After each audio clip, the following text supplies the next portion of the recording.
رانا محمود الحسن صاحب اور اسپائر کالج کی مینجمنٹ، مقامی احباب، تحریک منہاج القرآن کے ذمہ داران، جنہوں نے اس تقریب کو ممکن بنانے میں اپنا حصہ ڈالا۔ اللہ تعالیٰ آپ سب لوگوں کی کاوش کو قبول فرمائے۔ سب سے پہلے تو میں اپنی بات کا آغاز ایک اعتراف کے ساتھ کروں گا اور بالکل کھلے بندوں اعتراف کے ساتھ، اور اس میں کوئی لگی لپٹی نہیں ہے کہ یہ کتاب آج سے تقریباً 2 سال پہلے میں نے لکھنی شروع کی تھی۔ جس طرح ابھی حافظ فرما رہے تھے، یہ کتاب آپ سمجھ لیں کہ میرے وہم و گمان یا میرے تصور میں بھی نہیں تھی کہ اس کی یہ والی صورت سامنے آئے گی جو آئی ہے۔ تو یہ محض اللہ تعالیٰ کی توفیق سے یہ ممکن ہوا کہ مجھ جیسے عاجز کے ہاتھوں یہ ایک قرآن مجید کی خدمت اور انسانیت کی خدمت ممکن ہو سکی۔ اللہ تعالیٰ اس کو قبول فرمائے۔ اس میں نہ کسی محنت کا دخل ہے، نہ کوئی میری قابلیت کا دخل ہے، یعنی 1% بھی اگر ان چیزوں کا کوئی دخل سمجھے تو یہ بالکل حقیقت سے ہٹی ہوئی بات ہوگی۔ یہ محض اللہ کا فضل اور قرآن مجید کا فیض ہے۔ چونکہ قرآن مجید کا ایک معجزہ ہے، یہ بات ذہن نشین رکھیے۔ اب یہاں سے ہم اپنی بات کا آغاز کر رہے ہیں۔ قرآن مجید کا ایک معجزہ ہے، اور وہ معجزہ یہ ہے کہ اس نے ہر دور میں اپنے فیوز اور برکات نچھاور کرنے ہوتے ہیں، اور ہر دور میں اٹھنے والے چیلنجز کو ٹیکل کرنا ہوتا ہے، اس کے مد مقابل بیانیہ جنریٹ کرنا ہوتا ہے۔ یہ اللہ کی بھی سنت ہے، اور قرآن مجید کا یہ منصب اور قرآن مجید کا یہ معجزہ ہے۔ اب اس کے لیے ہوتا یہ ہے کہ لازمی طور پہ کسی نہ کسی انسان کو اللہ تعالیٰ اس کام کے لیے اس کے ذریعے وہ کام کرا دیتا ہے۔ منتخب کا لفظ بھی درست نہیں، اس کے ذریعے اللہ تعالیٰ اس کو وہ کام کروا دیتا ہے۔ تو یہ قرآن مجید کے معجزات میں سے ایک معجزہ ہے۔ جس طرح علامہ اقبال رحمۃ اللہ علیہ فرماتے ہیں کہ جب ابتدائی دور تھا نا ان کی شاعری کا، پھر شاعری میں وہ نکھار آتا گیا، الہامی اشعار، تو وہ فرماتے ہیں کہ ایک وقت مجھ پر ایسا آیا، یہ زندہ رود میں ان کے بیٹے نے لکھا ہے، ایک وقت مجھ پر ایسا آیا کہ جب مجھے کوئی کلام آمد ہوتی اور میں اپنے بستر پر دراز ہوتا تو میرے ہاتھ پاؤں کانپنے لگ جاتے، تا وقت کہ میں اٹھتا، قلم اٹھاتا اور میرے دائیں طرف میز پر جو صفحہ پڑا ہوتا تھا اس پر وہ لکھ دیتا، اس کے بعد مجھے اطمینان ہوتا۔ تو علامہ نے ایک بڑا خوبصورت جملہ کہا، فرماتے ہیں کہ جب یہ کیفیت بار بار ہوئی تو مجھے اس بات کا یقین ہو گیا کہ مجھے کسی بڑے پیغام کے ابلاغ کے لیے چن لیا گیا ہے، لیکن مجھے یہ علم نہیں تھا کہ مجھے کیوں چنا گیا ہے۔ یہ تو یقین ہو گیا کہ چن لیا گیا، لیکن یہ علم نہیں تھا کہ کیوں چنا گیا ہے۔ اب ہم اس کتاب پر کچھ بات چیت کریں گے کہ اس کی ضرورت کیا ہے، اس کا مقصد تالیف کیا تھا، اور اس کے اندر ہے کیا، وہ کون سی کمی ہے جو یہ پوری کرے گی۔ سب سے پہلے اس کتاب کے مقاصد کو ذہن نشین کر لیجئے، سن لیجئے کہ قرآن مجید کا ایسا نصاب جس کا مطمع نظر یہ ہو کہ اس میں قرآنی بنیادی تصورات،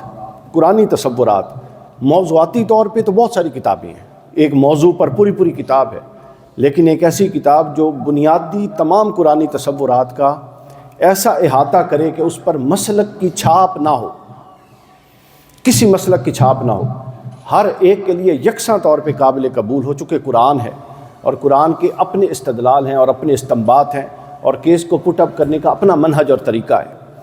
تو مسلک کی چھاپ سے ہٹ کے قرآنی تصورات کو سمجھنے کے لیے ایک ایسی کتاب دستیاب ہو جس میں یہ سب موجود ہوں، تو یہ اس کتاب کی تحریر کا پہلا مقصد تھا، اور حد الوسع اس کی کوشش کی گئی ہے۔ دوسری بات، قرآن مجید کی ہر آیت کا ایک مقصد نزول ہے۔ جو آپ پر قرآن نازل ہوا یا مجھ پر قرآن نازل ہوا، ہم میں سے ہر فرد قرآن کی ہر آیت کا براہ راست مخاطب ہے۔ ہر آیت میں آنے والے احکام پر عمل ہم پر لازم اور واجب۔ تو گویا ایک ایسی کتاب مرتب ہو جو قرآن مجید کو اس انداز سے سمجھائے قرآنی تصورات کو کہ اس کے پیچھے مقصد نزول کیا ہے۔ ہمارے ہاں صرف بیان در بیان اور ابلاغ اور فضیلت اور عظمت کے پہلو تو مد نظر ہیں، مگر اس کا مقصد نزول کیا ہے، اس سے الٹیمیٹلی مجھ سے یا اس معاشرے سے قرآن کیا چاہتا ہے۔ ان کو ذرا کہیں آگے ہو جائیں گے ذرا۔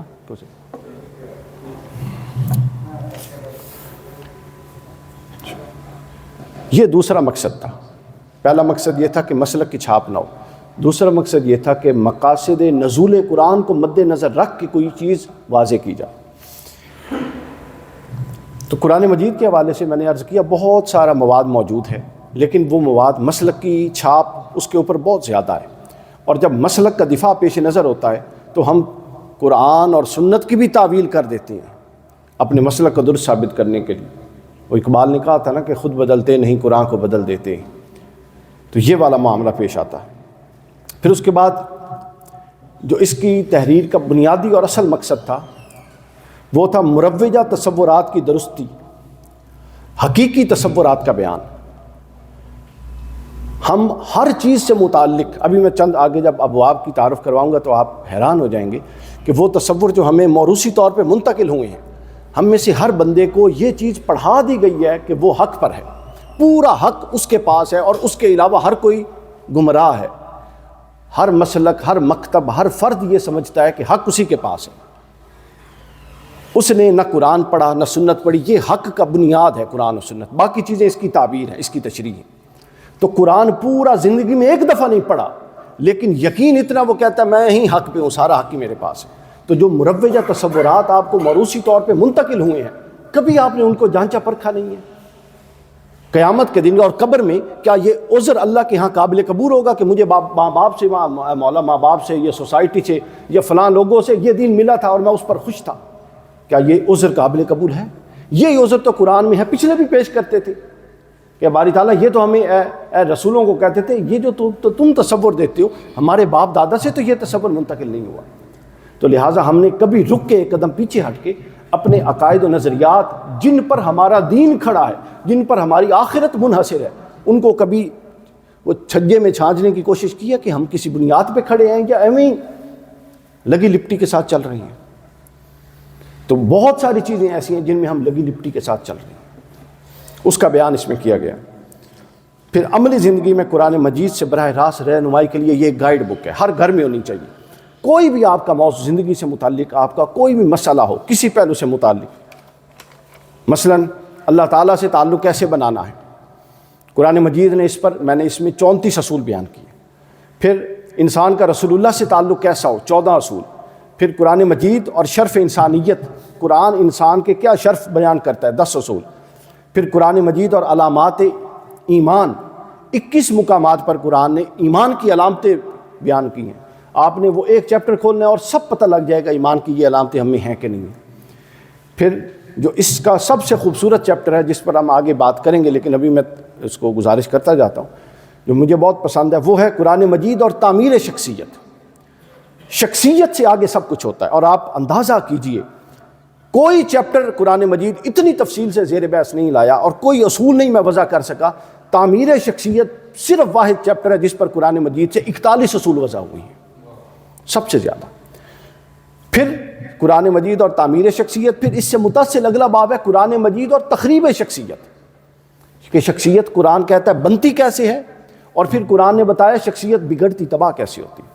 تخریب شخصیت کے 24 اصول، یعنی 65 اصول قرآن مجید میں اور اس کتاب میں صرف شخصیت کی تعمیر یا تخریب سے متعلق۔ چونکہ شخصیت ہوگی تو عبادت ہوگی، شخصیت ہوگی تو معاشرہ ہوگا، شخصیت ہوگی تو حق ادا ہوگا، شخصیت ہوگی تو کوئی معاملہ ہوگا۔ پھر اس کے بعد دوسرا پہلو ہے، وہ ہے قرآن مجید اور تعمیر معاشرہ۔ جس طرح وہ تعمیر شخصیت تھی، یہ تعمیر معاشرہ۔ قرآن مجید اور تعمیر معاشرہ پر 36 اصول ہیں، یہ دوسرا سب سے بڑا موضوع۔ پھر قرآن مجید اور تخریب معاشرہ اگلا باب، اس پر 9 اصول، یعنی 45 اصول معاشرہ سازی پر قرآن مجید نے بیان کیے۔ جب تک شخصیت اور معاشرہ، چونکہ جب شخصیت بنے گی تو شخصیات نے معاشرہ بنانا ہے، معاشرہ بنے گا تو معاشرے میں قرآن نے نافذ ہونا ہے۔ اب ہم سب خوش ہیں، عاشق رسول، محبت، ہر بندہ اپنے اپنے ذوق میں خوش ہے، لیکن عملاً آپ کو پتہ ہے کہ آپ کا قرآن عملاً اس کے بہت سارے احکام سسپینڈڈ ہیں. قرآن نے کیا چوری کی سزا نہیں بتائی؟ آپ کے معاشرے میں کہیں وہ نافذ ہوتی ہے؟ عملاً اور حکماً یہ قرآن میں تو موجود ہے، لیکن اطلاقاً امپلیمنٹیشنل پوائنٹ آف ویو سے یہ آیت سسپینڈڈ ہے قرآن میں. پاکستان میں قرآن نے زنا کی سزا دی بتائی، کہیں ہے وہ؟ قرآن نے کرپشن کی سزا بتائی، کہیں ہے؟ قرآن نے فیصلے غلط کرنے کی سزا بتائی، کہیں ہے؟ میں آپ کو 100 کے قریب فہرست بتا سکتا ہوں جو قرآن نے چیزیں بتائیں اور ہمارے معاشرے میں نہیں ہیں. وہ ہم پڑھ کے ثواب تو لے رہی ہیں، لیکن ہمیں ادراک ہی نہیں ہے کہ میدان عمل ایکچولی کرنا کیا ہے. تو آپ نے قرآن کے ان احکام کو نافذ کروانے کے لیے ایک معاشرے کی تشکیل میں اپنا کردار ادا کرنا. چونکہ پہلے انسان بنے گا، پھر معاشرہ بنے گا، تو یہ احکام نافذ ہوں گے. یہ چوری کی سزا نافذ کیوں نہیں ہے؟ چونکہ معاشرہ اس سزا کے نفاذ کے لیے جیسا چاہیے وہ ہے ہی نہیں.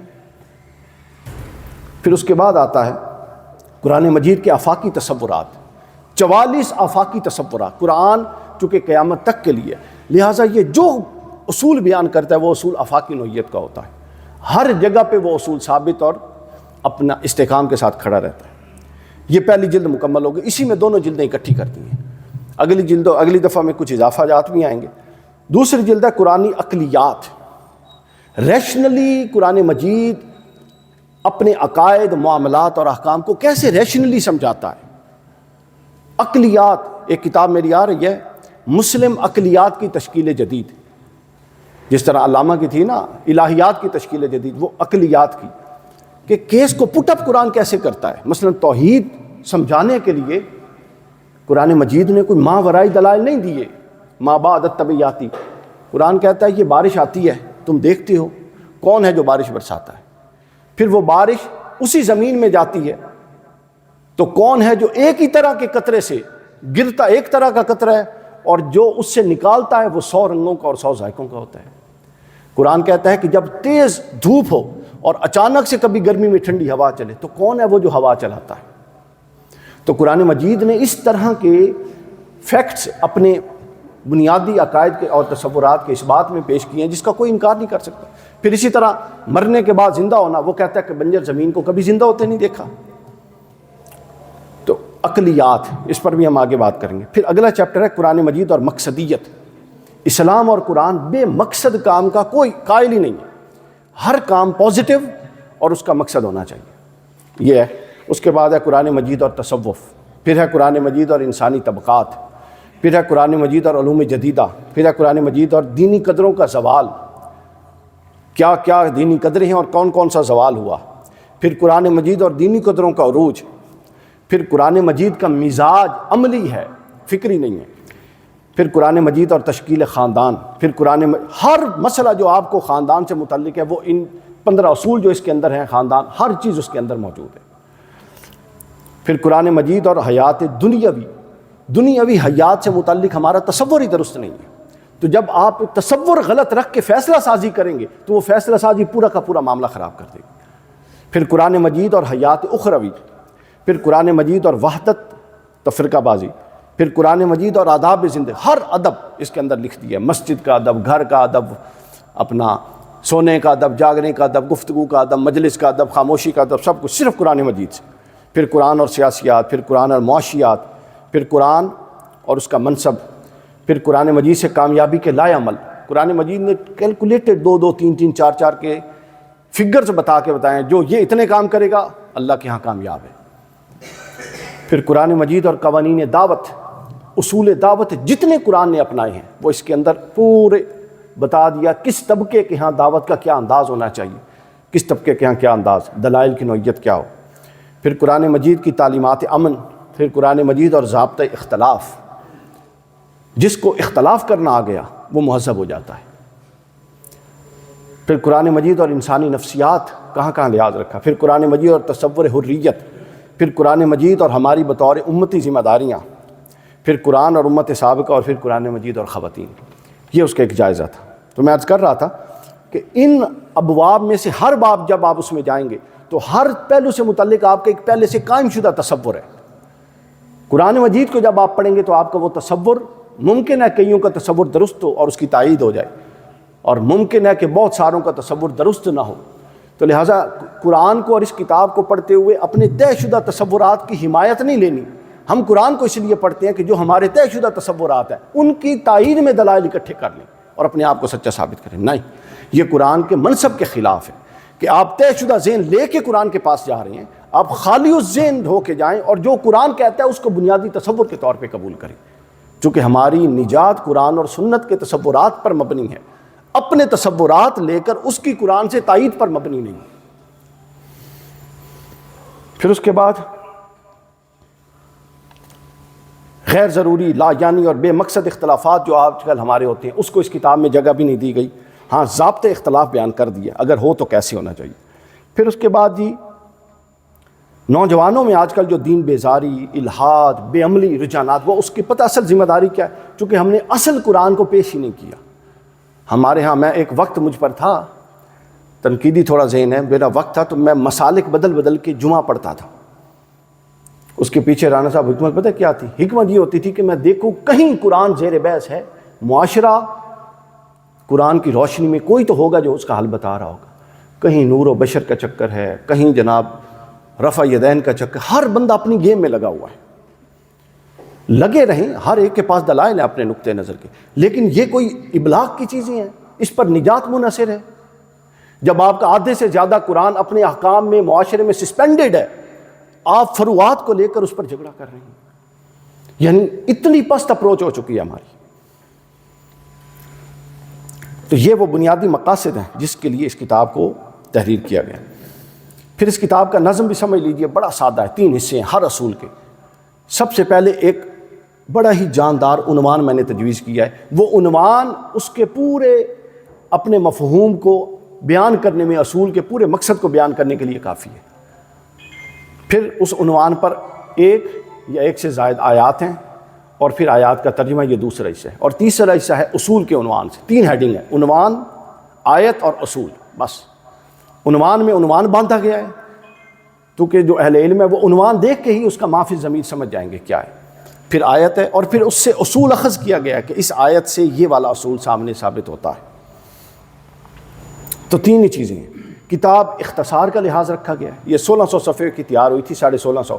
اس کا فونٹ سائز اور ہیڈنگ اور وہ چیزیں کر کے، اور پھر ہر اصول اگلے پیج پہ نہ جائے پچھلے پہ لا کے اس کے صفحات کو مینیج کیا گیا تاکہ اس کی افورڈیبلٹی رہے. نہایت اختصار سے مثلا آپ ایک جملہ پڑھیں گے نا، آپ کو اس کے تشریحی 4 جملے خود ذہن میں آئیں گے، جو مرضی پڑھے گا. یہ ایسے ہی ہے کتاب حافظ صاحب کہ جیسے آپ نوٹس نہیں بناتے اپنے پروگرام خطابات کے لیے اور ہنٹ لکھ لیتے ہیں، یہ ہنٹس ہیں بس. آپ ایک جملہ پڑھیں گے نا، 4 ذہن میں آئیں گے. آپ کا سوال پیدا ہوگا یہ لکھے کیوں نہیں؟ وہ میرے بھی ذہن میں آئے تھے.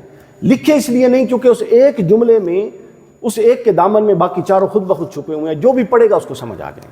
تو یہ صرف پوائنٹس ہیں، بنے بنائے موضوعات ہیں. اس کے انتصاب حضور نبی اکرم صلی اللہ علیہ وسلم اور آپ کے آل پاک کو کیا گیا.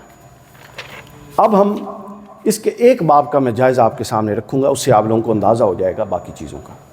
پہلا باب جو اس کا ہے، اور اس لیے رکھوں گا کیونکہ اس کی اہمیت ہمارے ہاں سب سے کم ہے.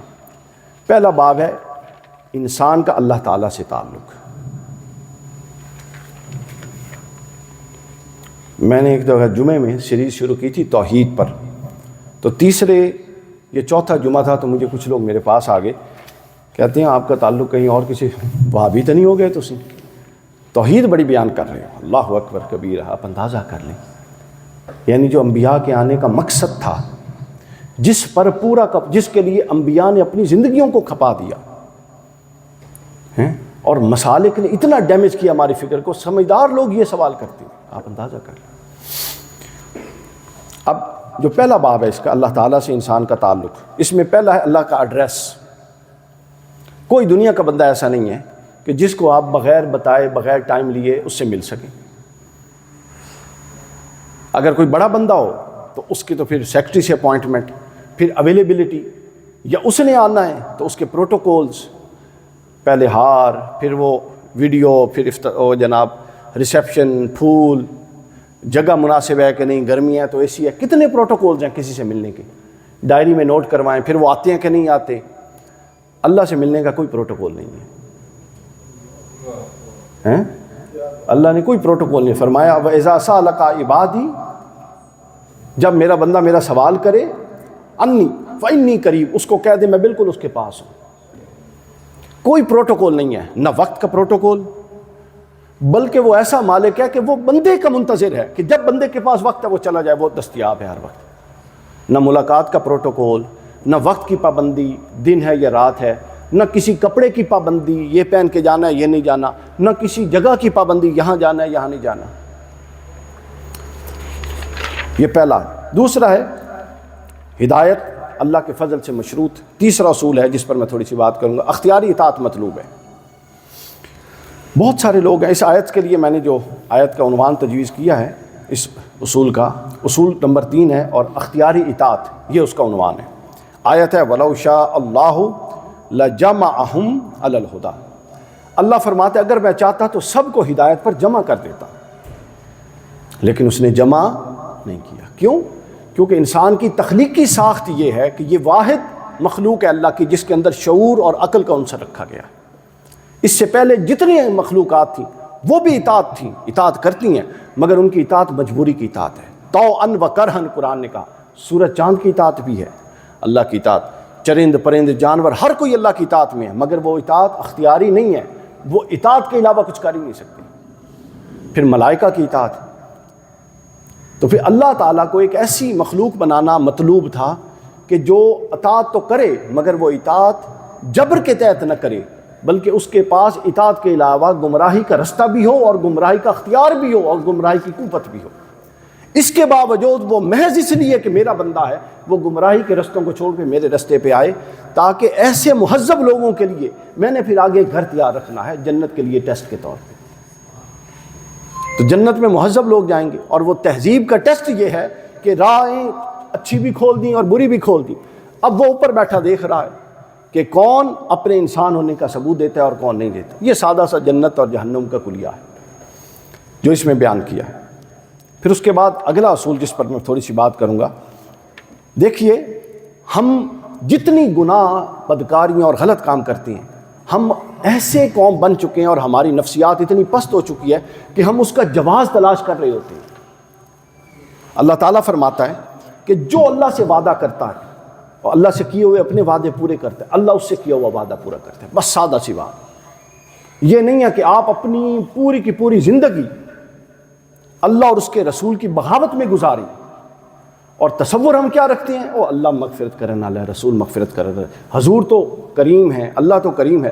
اللہ کی کریمی کیا حضور اسلام کو علم نہیں تھا؟ صحابہ کرام کے لیے نہیں تھی؟ ہر ایک کے لیے نہیں تھی؟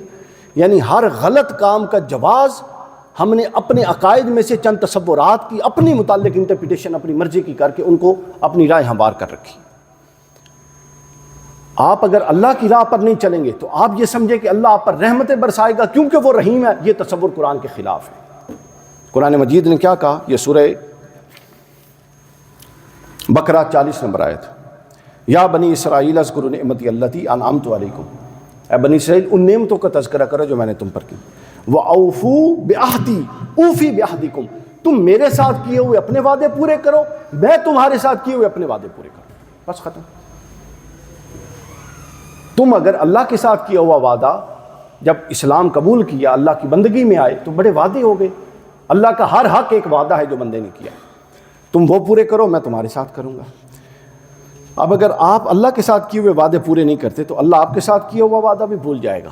اگر آپ اللہ کے ساتھ کیے ہوئے وعدے بھول گئے، یہاں سے بے عملی کی راہ کھلتی ہے کہ ہمیں، چونکہ ہمارے ہاں محفل میلاد، ہمارے ہاں مجالس ساری امید، امن اور رحمت کے تذکرے پر ہیں، بڑی اچھی بات ہے، لیکن وہ اتنا حد سے بڑھ گیا ہے کہ ہم نے اس رحمت کے کھاتے میں بدکاری کو سپورٹ کرنا یا کم از کم اس کی اہمیت کو ہلکا کر دیا ہے، بے عملی کو ہلکا سمجھ رہی ہیں، اور اس امید پہ بیٹھی ہیں ایک طرف تصور شفاعت کی مس انٹرپریٹیشن، ایک طرف اللہ کی رحیمیت کی مس انٹرپریٹیشن۔ وہ رحیم ہے تو وہ قہار بھی ہے، یہ بھی تو بتانا چاہیے، تو لہٰذا یہ فیصلے اللہ عدل پر کرے گا۔ تو اللہ تعالیٰ نے فرمایا کہ جو میرے سے وعدہ پورا کرتا ہے میں اس سے وعدہ پورا کرتا ہوں۔ سورہ الطلاق میں واضح کہا اہل تقوی کے لیے میں راہیں نکالتا ہوں اگر وہ بند گلی میں بھی پہنچ جائیں، اور جو اہل تقوی نہیں ہے ان کے لیے میں راہیں نہیں نکالتا۔ یہ بالکل ایسے ہے جیسے اللہ رزاق ہے، لیکن آپ سب لوگ اپنے اس اللہ کی شان رزاقیت کے مظاہرے کے لیے اپنی اپنی جابیں یا بزنس پہ جاتے ہیں کہ نہیں جاتے؟ کیا آپ جہاں کام کرتے ہیں وہ آپ کا رزاق ہے؟ نہیں، اللہ رزاق ہے، مگر اس نے اس رزاق ہونے کی اظہار کے لیے ایک پورا نظم قائم کر دیا ہے۔ بالکل اسی طرح ہے کہ اللہ ہادی اور رحیم ہے، لیکن اپنے شان رحیمیت آپ پر نچھاور کرنے کے لیے اس نے ایک نظم قائم کر دیا ہے، عبادات کا، اطاعت کا۔ آپ اس کو پابندی کریں گے تو وہ رحیم ہوگا، بالکل اسی طرح جس طرح آپ گھر بیٹھے تو کوئی آپ کو تنخواہ نہیں بھیجتا، حالانکہ اللہ رزاق ہے، بالکل اسی طرح آپ اللہ کے بیان کردہ ضابطوں پر عمل نہیں کریں گے جس سے اللہ کی رحمت آپ پر نچھاور ہوتی ہے، تو اور گھر بیٹھے یا گناہ کیے آپ سمجھے کہ وہ چونکہ رحیم ہے آپ پر رحم کرے گا، وہ رحم نہیں کرے گا۔ اللہ کی ہر شان کا اظہار آپ کے عمل کے ساتھ مشروط ہے۔ میں نے عرض کر دیا اللہ رزاق ہے، آپ گھر بیٹھے نا 6 مہینے، کہ وہ رزاق ہونے کے باوجود آپ کو اوپر سے تھیلیاں بنا کے پیسوں کی بھیجتا ہے کہ نہیں بھیجتا؟ تو شان رزاقیت کا مظاہرہ مشروط کر دیا کس کے ساتھ؟ آپ کے عمل کے ساتھ۔ اسی طرح وہ رحیم ہے تو شان رحیمیت کا مظاہرہ بھی مشروط ہے کچھ اعمال کے ساتھ جو اس نے بتائے۔ اسی طرح اللہ نے واضح کہہ دیا، یہ اصول ہے، عالم اور جاہل برابر نہیں ہے، غافل اور ذاکر برابر نہیں ہے، عمل کرنے والے اور نہ کرنے والے برابر نہیں ہیں۔ تو اللہ تعالیٰ اصولوں پر فیصلہ کرتا ہے، تمہاری خواہشات پر نہیں کرتا۔ تو یہ اطاعت جو ہے یہ اختیاری اطاعت ہے جو اللہ تعالیٰ کو مطلوب ہے۔ پھر اگلا اصول آتا ہے اللہ تعالیٰ کن کے لیے راہیں کھولتا ہے، بالکل واضح سورہ العنکبوت کی آیت، فرمایا والذین جاہدوا فینا لنہدینہم سبلنا۔ اللہ فرماتا ہے جو میری راہ میں جد و جہد کرتے ہیں میں ان کے لیے راہ کھول دیتا ہوں۔ بس کتنی سادہ بات، یعنی ہدایت اتنی سستی چیز ہے کہ ایک طالب ہی نہیں اللہ اس کو دیتا پھرے، ایسا نہیں ہے، بلکہ وہ فرماتا ہے کہ جو مخلص ہو اور ہدایت کے لیے جد و جہد کرے گا اس کے لیے میں ہدایت کا راہ کھول دوں گا۔ پھر اس کے بعد اللہ تعالیٰ نے فرمایا، یہ اصول نمبر 10 ہے، اللہ تعالیٰ فاسق کو ہدایت نہیں دیتا، یہ ذہن میں رکھ لیجئے۔ اب ریلیونٹ چیزیں شروع ہو گئی ہیں، اللہ فاسق کو ہدایت نہیں دیتا۔ یہ سورہ الصف کی آیت نمبر 5 ہے، فرمایا اعوذ باللہ من الشیطان فلما زاغوا ازاغ اللہ قلوبہم، جنہوں نے کج روی اختیار کی خود ٹیڑھے پن کی طرف گئے، اللہ نے ان کو ٹیڑھا کر دیا۔ واللہ لا یہدی القوم الفاسقین، فاسق کس کو کہتے ہیں؟ گناہگار کو کہتے ہیں، جو کبائر کا مرتکب ہوتا ہے اس کو کیا کہتے ہیں؟ فاسق۔ تو فرمایا واللہ لا یہدی القوم الفاسقین، جو فاسق ہو جاتا ہے، فاسق کیا ہے؟ گناہ ہے نا، نافرمانی ہے، یعنی جو اللہ کا نافرمان ہو جاتا ہے، اللہ فرماتا ہے کہ میں اس کو ہدایت نہیں دیتا۔ ہم نافرمانی کے باوجود کبھی ہم نے یہ سوچا ہے کہ ہم سے ہدایت سلب ہو چکی ہو، کہیں ایسا نہ ہو، ہم یہ نہیں سوچتے، چونکہ ہدایت یافتہ ہونا یہ ایک اختیاری کام ہے، فاسق ہونا یہ ایک اختیاری کام ہے، آپ کا اپنا اختیار ہے، آپ اس اختیار سے فسق کی راہ چنیں گے تو ہدایت سے محروم ہو جائیں گے، آپ اس اختیار سے تقوی کی راہ چنیں گے تو ہدایت پا لیں گے۔ یہ بالکل واضح بات ہے، چونکہ ہدایت کی قبولیت کے لیے انسان کو اللہ نے کچھ لوازمات دی ہیں۔ اللہ تعالیٰ کا پیغام بذریعہ کتب آیا، انبیاء آئے، پھر آفاق میں انفس اپنی جان میں اللہ نے نشانیاں دیں، پھر اس سب سے اوپر اللہ نے عقل اور شعور بھی دے دیا۔ تو جو ان لوازمات کو ہدایت کے حصول کے لیے کما حق کو استعمال نہیں کرتا، نبی بھی ہیں، کتابیں بھی ہیں، اولیاء صالحین بھی ہیں، عقل بھی ہے، شعور بھی ہے، اس کے باوجود وہ ہدایت کی راہ پر نہیں چلتا، تو فرمایا کہ وہ فاسق ہے، اور جو فاسق ہے اس کو اللہ ہدایت نہیں دیتا۔ یہاں یہ پہلو بھی صراحت سے آ گیا کہ ہدایت کا دروازہ ہر شخص کے لیے کھلا ہے، مگر جو اللہ کے پیغام، وحی اور عقل کو استعمال نہیں کرتا اس کے لیے ہدایت نہیں ہے۔ اللہ تعالیٰ کا طریقہ کار نہیں کہ جو لوگ اپنے اختیار سے ٹیڑھی راہ اختیار کریں، خود اپنے کسب سے، اپنی مرضی سے غلط راہ کی طرف جائیں، وہ ان کو پکڑ کے جبراً ہدایت پر لائے، یہ اللہ تعالیٰ کی منشا یا اللہ تعالیٰ کی سنت نہیں ہے۔ پھر اس کے بعد اگلا آتا ہے وہم و گمان، بتان وہم و گمان، یہ 14 نمبر اصول ہے۔ اس میں آیت ہے سورہ آل عمران کی 10 نمبر، ان الذین کفروا لن تغنی عنہم اموالہم ولا اولادہم من اللہ شیء۔ ہمارے ذہن میں جب ہم کسی مصیبت میں پڑتے ہیں تو کیا تصور ہوتا ہے؟ اگر آپ کی جیب خالی ہے، اور خاص طور پہ جو پاکستان میں ہم رہتے ہیں، خالی جیب ہے تو آپ انکمفرٹیبل ہیں، اور اگر آپ کی جیب مال سے بھری ہوئی ہے یا آپ کے 2-4 تکڑے تعلقات والے ہیں تو آپ کیا سمجھتے ہیں کہ وہ بچا لیں گے، آپ کمفرٹیبل فیل کرتے ہیں۔ اللہ تعالیٰ نے فرمایا ان الذین کفروا، بے شک جنہوں نے کفر کیا، نہ ان کے مال ان کے کام آئیں گے، نہ ان کی اولاد ان کے کام آئے گی۔ یعنی اس آیت میں اللہ نے انسان کے ان بتوں کو جو وہم، کچھ بت تو سامنے ہوتے ہیں جن کے آگے انسان جھکتا ہے، کچھ بت وہم و گمان میں ہوتے ہیں جن کو انسان پالتا ہے۔ یہ تعلق، یہ مال، یہ اولاد، یہ جی 2-4 مضبوط لوگوں سے تعلق، یہ جو وہم و گمان کے بت ہیں، یعنی جو چیز اللہ سے تعلق ہٹا کے اس کی طرف جا رہی ہے کہ چونکہ جیب میں مال ہے، چونکہ فلاں تعلق ہے تو میں بچ جاؤں گا، اللہ فرماتا ہے یہ وہم و گمان کے بت ہیں۔ اولئک ہم وقود النار، جو لوگ اللہ پر توکل کرنے کے بجائے ان چیزوں پر توکل کر کے بیٹھے ہیں، یعنی جیب خالی ہو تو پریشان ہوتے ہیں، جیب بھری ہوئی ہو تو مطمئن ہوتے ہیں، اس میں اللہ کہاں گیا؟ جیب خالی ہے اللہ تو تب بھی آپ کا ہے، اور جیب بھری ہوئی ہے اللہ تو تب بھی آپ کا ہے۔ تو وسائل کا استعمال ہوتا ہے، وسائل پر انحصار نہیں ہوتا۔ جب وسائل پر انحصار ہو جائے اور اللہ تعالیٰ پر انحصار نہ رہے تو پھر اللہ فرماتا ہے یہ جو تم وہم و گمان میں بت پالتے ہو، ان کی میرے نزدیک کوئی حیثیت نہیں ہے۔ تم سمجھتے ہو یہ مشکل میں، تم چونکہ مال ہے تو اب مشکل سے نکل جاؤ گے، اللہ فرماتا ہے ایسا نہیں ہو سکتا۔ علامہ نے اس کو کیا خوبی سے بیان کیا کہ یہ مال و دولت دنیا، یہ رشتہ و پیوند، یہ مال و دولت دنیا، مال و دولت، یہ رشتہ و پیوند، بتان وہم و گما لا الہ الا اللہ، یہ وہم و گمان کے بت ہیں اور ان کو لا الہ سے ختم کر دو۔ الہ تو ہے ہی کوئی نہیں، یعنی گویا کہ ان پر توکل کرنا اور تکیہ کرنا ان کو الہ بنانے کے مترادف۔ پھر اس کے بعد اگلا جو اصول بیان ہوا ہے 16 نمبر اصول، آپ مزاج سمجھیے اس کتاب کا۔ مزاج یہ ہے کہ آپ نے اپنے اختیار سے عمل پر آمادہ ہونا ہے، اس امیدوں سے نکل آئیے کہ کوئی معجزہ ہوگا، آپ کی کمال حاصل ہو جائے گا، روحانی کمال حاصل ہو جائے گا، بخشش ہو جائے گی۔ یہ ہمیں غلط امیدوں اور معجزات میں امانیو، قرآن اس کے لیے امانیو کا لفظ استعمال کرتا ہے سورہ بقرہ میں، کہ یہ یہود بھی اس میں مبتلا تھے، اپنی مرضی کے تصورات میں، روحانیت میں، ہم تو کمال حاصل ہے، ہمیں تو فلاں بخشوا لے گا، ہمیں تو فلاں۔ ایسا کوئی تعلق نہیں، ایسا کوئی طریقہ نہیں۔ آپ میں سے ہر بندہ اللہ کا بندہ ہے، رسول اللہ کا امتی ہے اور قرآن کا براہ راست مخاطب ہے، اور قبر میں اپنے عمل کا، اپنی فکر کا، اپنی اطاعت کا، اپنے اخلاق کا جواب دے ہے بس۔ اگر آپ اپنے آپ کو عمل پر آمادہ نہیں پاتے اور آپ یہ سمجھ رہے ہیں کہ کوئی اور آپ کو بخشوا لے گا تو آپ بہت بڑی گمراہی میں ہیں اس تصور میں۔ قرآن مجید نے اگلا جو تعلق یہاں میں نے بیان کیا وہ ہے، اچھا، اور اس میں بہت سارے جو آج کل فتنے اٹھ رہے ہیں، مثلا الحاد بھی ایک بہت بڑی چیز ہے، ٹھیک ہے، وہ جو آیات اٹھاتے ہیں، ہم تو مجبور ہیں، اللہ ہی ہدایت دیتا ہے، اللہ ہی گمراہ کرتا ہے، اس کو بھی یہاں ایڈریس کیا۔ تو یہ عنوان بڑا شاندار ہے، کیا اللہ تعالیٰ انسان کو گمراہ کرتا ہے یا انسان خود گمراہ ہوتا ہے؟ یہ عنوان ہے۔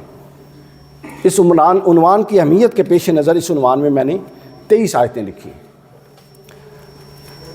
ان کا میں جائزہ آپ کے سامنے رکھتا ہوں تاکہ آپ لوگوں کو اندازہ ہو کہ اللہ تعالیٰ ہمارے عمل جو ہم اپنے اختیار سے چنتے ہیں، جب ہم چن لیتے ہیں اس پر اپنا فیصلہ صادر کرتا ہے کہ تو نے چونکہ بندے اپنے اختیار سے یہ چن لیا، اب اس پر میرا فیصلہ یہ ہے۔ اس لائن کو ذہن میں رکھیے۔ اللہ تعالیٰ فرماتا ہے، یہ سورہ بقرہ کی آیت نمبر 6 ہے، ان الذین کفروا سواء علیہم۔ اب پہلا جملہ کیا تھا؟ ان الذین کفروا، جن لوگوں نے کفر کیا۔ کیا پتہ چلا؟ کفر ثابت ہو چکا، انہوں نے اپنے اختیار سے، اپنی مرضی سے کفر کر دیا نا۔ اب آگے سنیے، سواء علیہم، ان کے لیے برابر ہے، ام انذرتم ام لم تنذروا، ان کو ڈرائیں یا نہ ڈرائیں۔ جو کفر اختیار کر چکا ہے اپنے عمل سے، اس پر ہدایت اثر نہیں کرے گی، محبوب آپ ان کو ڈرائیں یا نہ ڈرائیں۔ تو گویا ہدایت کا اثر انداز نہ ہونا اس عمل پر منحصر ہے جو اس نے اپنے اختیار سے کفر کے طور پہ اپنایا، اس نے خود اپنایا۔ فرمایا والذین کفروا، ان الذین کفروا، جنہوں نے کفر کر لیا، اب ان کے لیے یہ برابر ہے۔ اگلی آیت پہ آئیے، سورہ نساء کی 115، فرمایا وَمَن یُشَاقِقِ الرَّسُولَ، جو رسول کو اذیت دے، پہلا مِن بَعْدِ مَا تَبَيَّنَ لَهُ الْهُدَىٰ، اس کے بعد کہ اس پر واضح ہو چکا تھا کہ یہ رسول ہے، اللہ کا نمائندہ ہے اور ہدایت لے کر آیا۔ وَيَتَّبِعْ غَيْرَ سَبِيلِ الْمُؤْمِنِينَ، یہ سب کچھ جاننے کے بعد پھر وہ رسول کی راہ سے ہٹ کے، مومنوں کی راہ کے ہٹ سے راہ پہ چلے۔ جو بندہ اپنے اختیار سے 3 کام کرے، پہلا کیا؟ رسول کو اذیت، دوسرا کیا؟ مِن بَعْدِ مَا تَبَيَّنَ لَهُ الْهُدَىٰ، ہر چیز جاننے کے بعد، وَيَتَّبِعْ غَيْرَ سَبِيلِ، اور تیسری چیز سب کچھ جاننے کے بعد پھر خود ایک ایسا راہ اپنائے جو صحیح راہ نہیں۔ 3 کام کرنے کے بعد اللہ فرماتا ہے نولیہ ما تولا، پھر وہ جس طرف پھرا ہم اسی رائے اس میں کھول دیتے ہیں۔ انتخاب 3 پہلوؤں میں آپ نے خود کیا، اللہ نے صرف اس انتخاب کے لیے آپ کے لیے رائے ہموار کر دی۔ پھر آگے فرماتا ہے سورہ نساء میں فَبِمَا نَقْضِهِمْ مِيثَاقَهُمْ، جنہوں نے اپنے وعدوں کو توڑا اللہ کے ساتھ کیے ہوئے، وَكُفْرِهِمْ بِآيَاتِ اللَّهِ، اور اللہ کی آیتوں کا انکار کیا، بندے کر چکے۔ اب ہمارے ہاں نوجوانوں کو اس اسپیکٹ سے نہیں سمجھاتے، آخری حصہ پکڑ لیتے ہیں، اللہ ہی ہدایت دیتے اور اللہ ہی گمراہ کرتا ہے، اور اللہ گمراہ جس کو کرے اسے کون ہدایت دے، یہ 2 آیتیں پکڑتے ہیں، پورا تصور مسخ کر دیتے ہیں۔ تو یہ ذرا توجہ سے سنیے، فَبِمَا نَقْضِهِمْ مِيثَاقَهُمْ، جنہوں نے اپنے وعدوں کو توڑا، وَكُفْرِ بِآيَاتِ اللَّهِ، اللہ کی آیتوں کا انکار کیا، 2 کام، وَقَتْلِهِمُ الْأَنْبِيَاءَ بِغَيْرِ حق، اور ناحق انبیاء کو قتل کیا۔ کتنے بڑے 3 کام اپنے اختیار سے کیے، بیان کر کے اب وہ فرما رہا ہے۔ وہ 4تھا کام وَقَوْلِهِمْ قُلُوبُنَا غُلْفٌ، اور کہتے تھے ہمارے دلوں پہ غلاف ہے اے موسیٰ، اس لیے ہدایت اندر نہیں آتی۔ یہ 4 کام کی، اللہ نے فرمایا جو یہ 4 کام کیا بل طبع اللہ علیہا بکفرہم، ان کے اس کفر کی وجہ سے جو 4 کاموں میں ظاہر ہے اللہ نے ان پر مہر لگا دی۔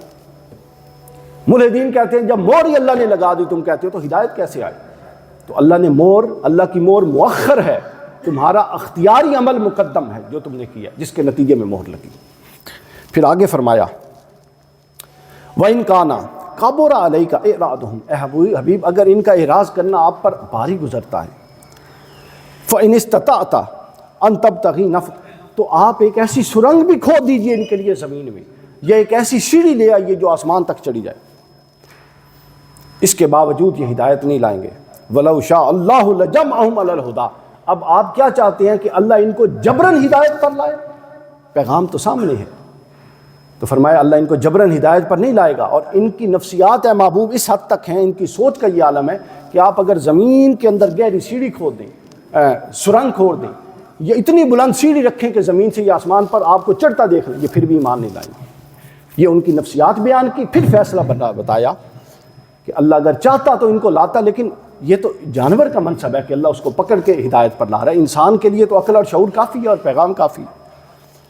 پھر آگے فرمایا سورہ الانعام میں وَلَوْ أَنَّنَا نَزَّلْنَا إِلَيْهِمُ الْمَلَائِكَةَ، اگر آپ ان پر فرشتے بھی اتارتے، وَكَلَّمَهُمُ الْمَوْتَى، اور مردے ان سے باتیں کرتے، وَحَشَرْنَا عَلَيْهِمْ كُلَّ شَيْءٍ، ہر شے ہم ان پر کھول دیتے، مَا كَانُوا لِيُؤْمِنُوا، یہ پھر بھی ایمان لانے والے نہیں تھے۔ یہ جملہ بڑے ضروری ہے، وَكَانُوا لِيُؤْمِنُوا، چونکہ ایمان آپ نے اختیار کرنا ہے۔ اللہ کہہ رہا ہے آپ جو مرضی کر دیں یہ ایمان قبول نہیں کریں گے، یعنی ایمان وہ شے ہے، یا ایمان صالح اور عمل صالح وہ شے ہے جو آپ نے اپنی اختیار سے قبول کرنا ہے۔ کیوں؟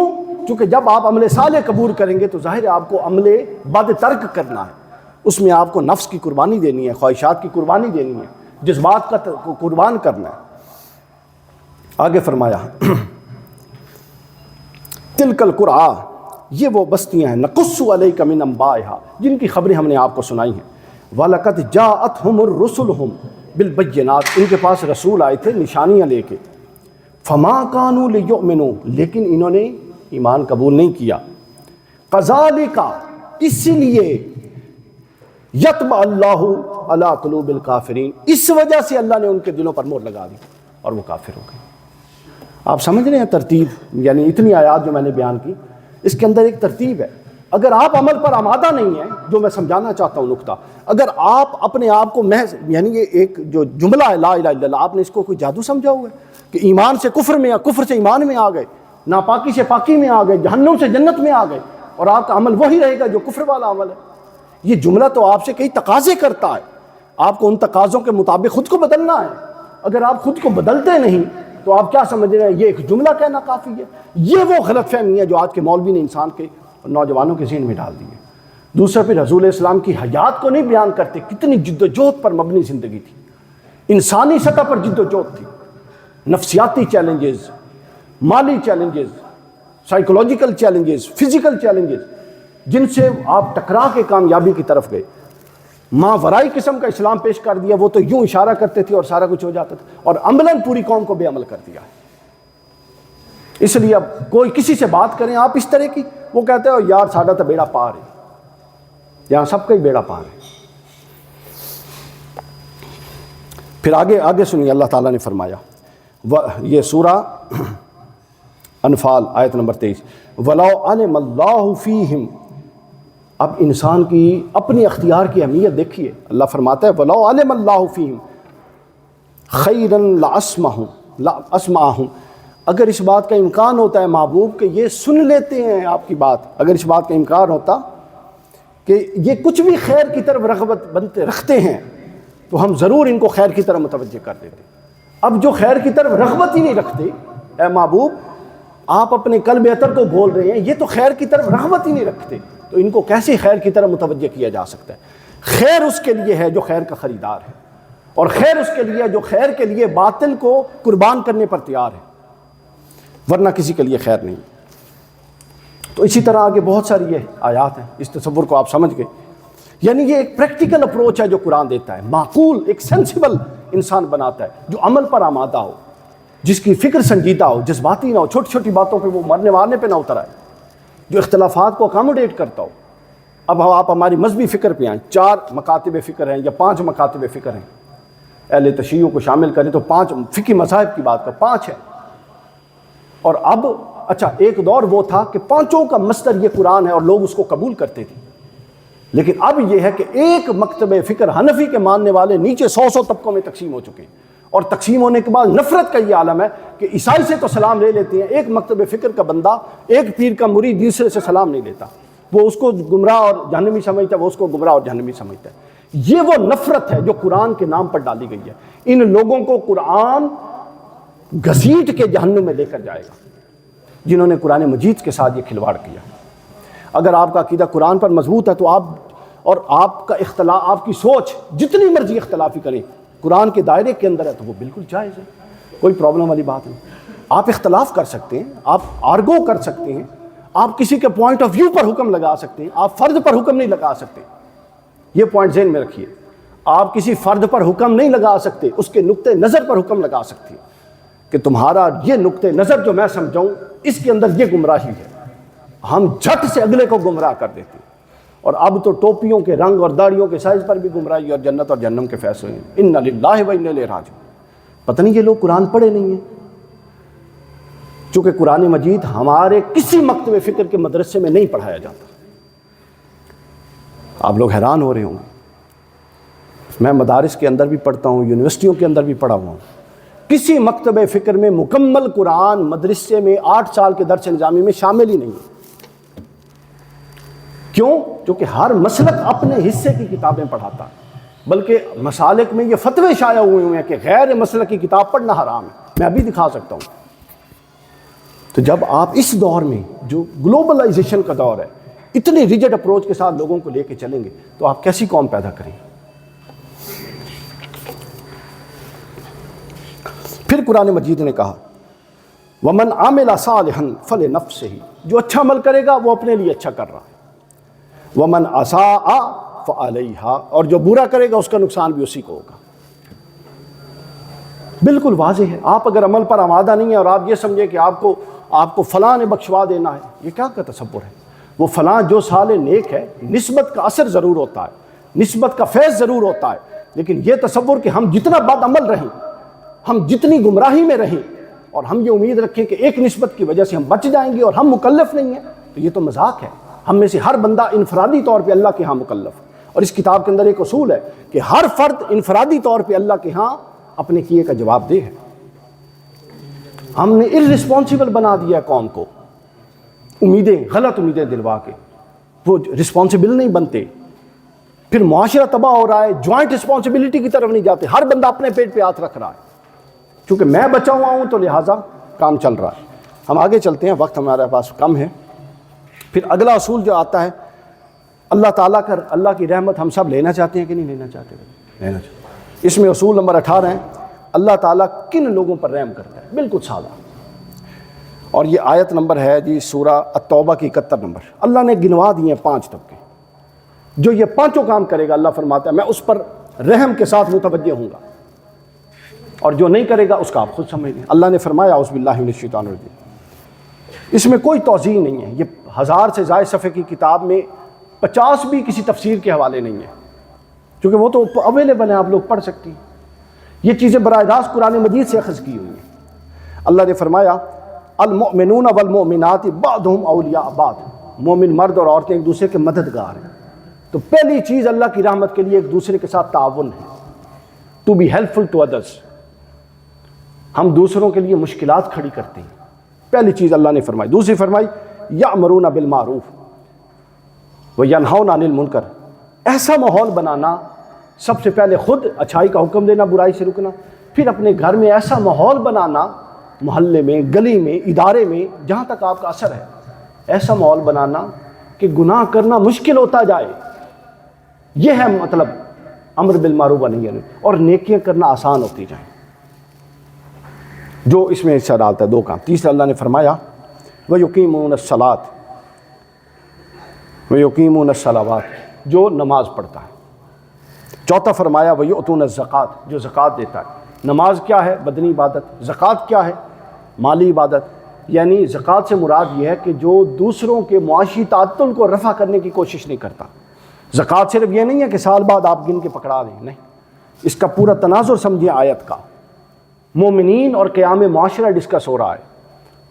تو لہٰذا اگر آپ گزر رہی ہیں اور ایک ضرورت مند بیٹھا ہے اور وہ جینونلی ضرورت مند ہے، یا آپ کے علم میں کوئی رشتہ دار جینونلی ضرورت مند ہے اور آپ کر سکتی ہیں اور آپ اس کے پاس سے گزر رہے ہیں، آپ سب کچھ حاجی نوازی ہو سکتے ہیں، اللہ کی رحمت کے مستحق نہیں ہو سکتے جب تک آپ اس کی طرف توجہ کر کے اپنی استطاعت میں اس کی رحمت کو، اس کی غربت کو رفع کرنے کے لیے حد الوسع کوشش نہیں کرتے۔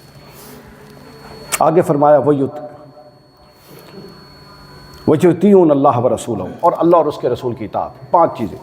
پہلی چیز ہے جی دوسروں کی مدد، دوسری چیز ہے اچھائی کا فروغ اور برائی کو روکنا، تیسری چیز ہے نماز قائم کرنا، چوتھی چیز ہے زکوٰۃ، اور پانچویں چیز کیا ہے؟ علاوہ اس کے ہر معاملے میں اللہ اور رسول کی اطاعت۔ اللہ فرماتا ہے جو یہ کرے گا اس کی طرف میں رحمت کی طرف توجہ کروں گا۔ پھر ایک آخری نقطہ، اس میں کچھ اصول ایسے ہیں، کچھ تو اصول ہیں جو میں نے بیان کر دیے، کچھ اصول ایسے ہیں جو پورے قرآن کا احاطہ کر کے بھی اخذ ہوئے ہیں۔ مثلا اللہ کی نافرمانی کے بنیادی اسباب، پورے قرآن مجید پر غور کیا گیا تو 3 وجوہات سامنے آئیں۔ پہلی وجہ رسم و رواج کے ہاتھوں مجبور ہو کر نافرمانیوں کے کھلنے والے دروازے، بے حقیقت چیزوں کو حیثیت دے دینا، چادر سے باہر پاؤں پھیلانا، یہ بھی برادری کا کلچر ہے، یہ ہم مجبور ہیں، یہ ایسے ہے، شادی بیاہ رسم تہوار، ان میں جن معاملوں میں ہم نے اپنے آپ کو رجھایا ہوا ہے، نافرمانی کا یہ ایک دروازہ ہے۔ دوسرا دروازہ مال کی محبت اور حرص ہے، اور تیسرا دروازہ شہوانی نفسانی شہوات ہے۔ یہ 3 دروازے ہیں، یعنی آپ کو یہ نافرمانی کا پورا کلیہ یہاں مل گیا، پھر تینوں کے آگے آیات دے دی ہیں کہ اللہ تعالیٰ نے ان تینوں کو کس طرح سے بیان کیا۔ اب اصول یہ وضع ہوا کہ آپ ان تینوں میں حد اعتدال پہ رہیں گے۔ رسم و رواج میں شامل ہونا بری بات نہیں ہے، لیکن رسم و رواج کو یوں مسلط کر دینا کہ وہ نافرمانیوں کا دروازہ اور حرام کا دروازہ کھول دے، یہ حرام ہے۔ پھر مال کو جمع کرنا، یہ کمانا بری بات نہیں ہے، اس حد تک ہوس میں مبتلا ہونا کہ حلال اور حرام اور دنیا و آخرت کی پہچان چھوڑ دینا، یہ ناجائز ہے۔ پھر نفسانی خواہشات، اللہ تعالیٰ کسی بھی خواہش کو دبانے کا منشا نہیں رکھتا، بلکہ ہر خواہش کو ایک پراپر وے آؤٹ دے کے گزارتا ہے۔ تو نفسانی خواہش کا بھی اس نے ایک وے آؤٹ دیا ہوا ہے جائز۔ تو آپ جب ایک دیا ہوئے رستے کو چھوڑ کے نہ دیا ہوا رستہ اپناتے ہیں تو یہ نافرمانی کا باعث ہے۔ اس کے اندر وہ پہلو بیان ہو گیا۔ تو یوں کر کے یہ جو کتاب ہے، اس کا ہر پہلو، اس کا ہر اصول آپ کو عملی زندگی کے کسی پہلو کی طرف راغب کر رہا ہے، اور جس تصور کو لے کے آپ بیٹھے ہیں اس کے بعض سقیم اور بیمار اور کمزور پہلو آپ پر واضح کر رہا ہے۔ اصل یہ ہے کہ قرآن مجید ایسی کتاب نہیں ہے دوستوں کہ جس کو آپ ڈرائنگ روم میں بیٹھ کے پڑھیں اور آپ سمجھے اس کی برکات آپ کو حاصل ہو جائیں۔ یہ ہر چوک میں آپ سے کچھ تقاضے کرتی ہے۔ حضرت سیدنا عمر نے 8 سال میں سورہ بقرہ پڑھی، میں اکثر یہ بات بتاتا ہوں۔ تو اب عبداللہ ابن عباس رضی اللہ عنہ نے پوچھا کہ 8 سال کیا کیا؟ اب ہم نے تو صرف نہ پتہ نہیں کتنے رولے، ان کو تو کوئی رولا نہیں تھا، وہ تو عربی تھے۔ سیدنا عمر فاروق رضی اللہ عنہ 8 سال۔ تو فرماتے ہیں کہ جب میں 2 آیتیں پڑھتا تھا وہ مجھ سے کچھ تقاضا کرتی تھی، وہ آیتیں اور تقاضا کر رہی ہوتی تھی، اور میری شخصیت کے وہ پہلو مختلف تھے تو میں ان کو بدلنے تک رک جاتا تھا، اور جب تک وہ 2 پہلو ان آیتوں کے تحت نہ کر لیتا میں آگے نہیں چلتا تھا۔ یوں میں آگے چلتا گیا، تو میں اپنی شخصیت کو ساتھ ساتھ سدھارتا گیا، حتیٰ کہ سورت بقرہ مکمل نہیں ہوئی، ادھر عمر کی پوری شخصیت بقرہ میں آنے والے احکام کے تابع بھی ہو گئی۔ تو گویا ہم نے صرف قرآن کو نہیں پڑھنا، اور خالی پڑھنا نجات کا باعث نہیں ہے، ثواب کا باعث ہے۔ نجات قرآن کے پیغام کو سمجھ کر، ممکنہ حد تک اس پر عمل کر کے، اخلاص کے ساتھ عمل کر کے، اللہ کی رضا کے ساتھ عمل کر کے، اور اپنے گھر والوں اور اپنے معاشرے جو نیچے ہیں آپ کے، قوا انفسکم واہلیکم نارا، اگر آپ عمل کر رہے ہیں اور گھر عمل نہیں کروا رہے تو پھر بھی آپ جنت میں نہیں جا سکتے۔ نص ہے قرآن کی، اللہ نے فرمایا اپنے کو اور اپنے گھر والوں کو بچاؤ بھائی آگ سے، تو کم از کم ذمہ داری تو ایک میری ذات کی اور ایک گھر والوں کی، یہ تو میرے پہ آ گئی، علاوہ اس کے ہر ایک کا منصب ہے اللہ جس کو جتنا دے۔ تو لہٰذا ہم سب کو، آپ تو اچھے بزرگ لوگ ہیں، میں تو یہ ساری باتیں میں نے اپنے لیے کی، تو ہم نے سب سے پہلے خود قرآن مجید کو کم از کم سال میں ایک دفعہ پڑھ کے سمجھ کے پڑھیے۔ بہت سارے کم لوگ ہیں جو قرآن مجید کو سال میں ایک دفعہ پڑھتے ہیں، یہ اللہ کا پیغام ہے۔ حضرت علی فرمایا کرتے تھے، مولا علی، کہ اگر میرا دل چاہتا ہے کہ اللہ سے بات کروں تو نماز پڑھتا ہوں، اور جب دل چاہتا ہے کہ اب اللہ مجھ سے بات کرے تو میں قرآن پڑھتا ہوں۔ تو ہم اللہ سے بات تو کرتے ہیں لیکن اللہ ہم سے باتیں کرے اس طرف ہم نہیں جاتے، تو لہٰذا قرآن مجید سے تعلق پیدا کیجیے، اور وہ تعلق فہم، اور فہم کے بعد عمل، اور پھر عمل کے ذریعے زندگی کی تبدیلی، اس طرف جانا چاہیے۔ یہی مقصد آمد انبیاء تھا، اور یہی مقصد نزول کتاب تھا۔ کوئی لفظ کسی کی سمع خراشی ہوئی ہو تو میں معذرت خواہ ہوں۔ امید ہے کہ میں اس کا جو کتاب کا خلاصہ ما فی الضمیر اور جو اس کی بنیادی ضرورت تھی اس کو بیان کرنے میں کسی حد تک کامیاب ہوں۔ اللہ تعالیٰ آپ سب لوگوں کو اپنے حفظ و امان میں رکھے۔ بارے دیگر حافظ صاحب کا، اسپائر کالج کی پوری انتظامیہ کا، آنر کا، پرنسپل صاحب کا، ڈائریکٹر صاحب کا، اور آپ سب علماء کرام کا بہت شکریہ، آپ تشریف لائے۔ والسلام وما علینا۔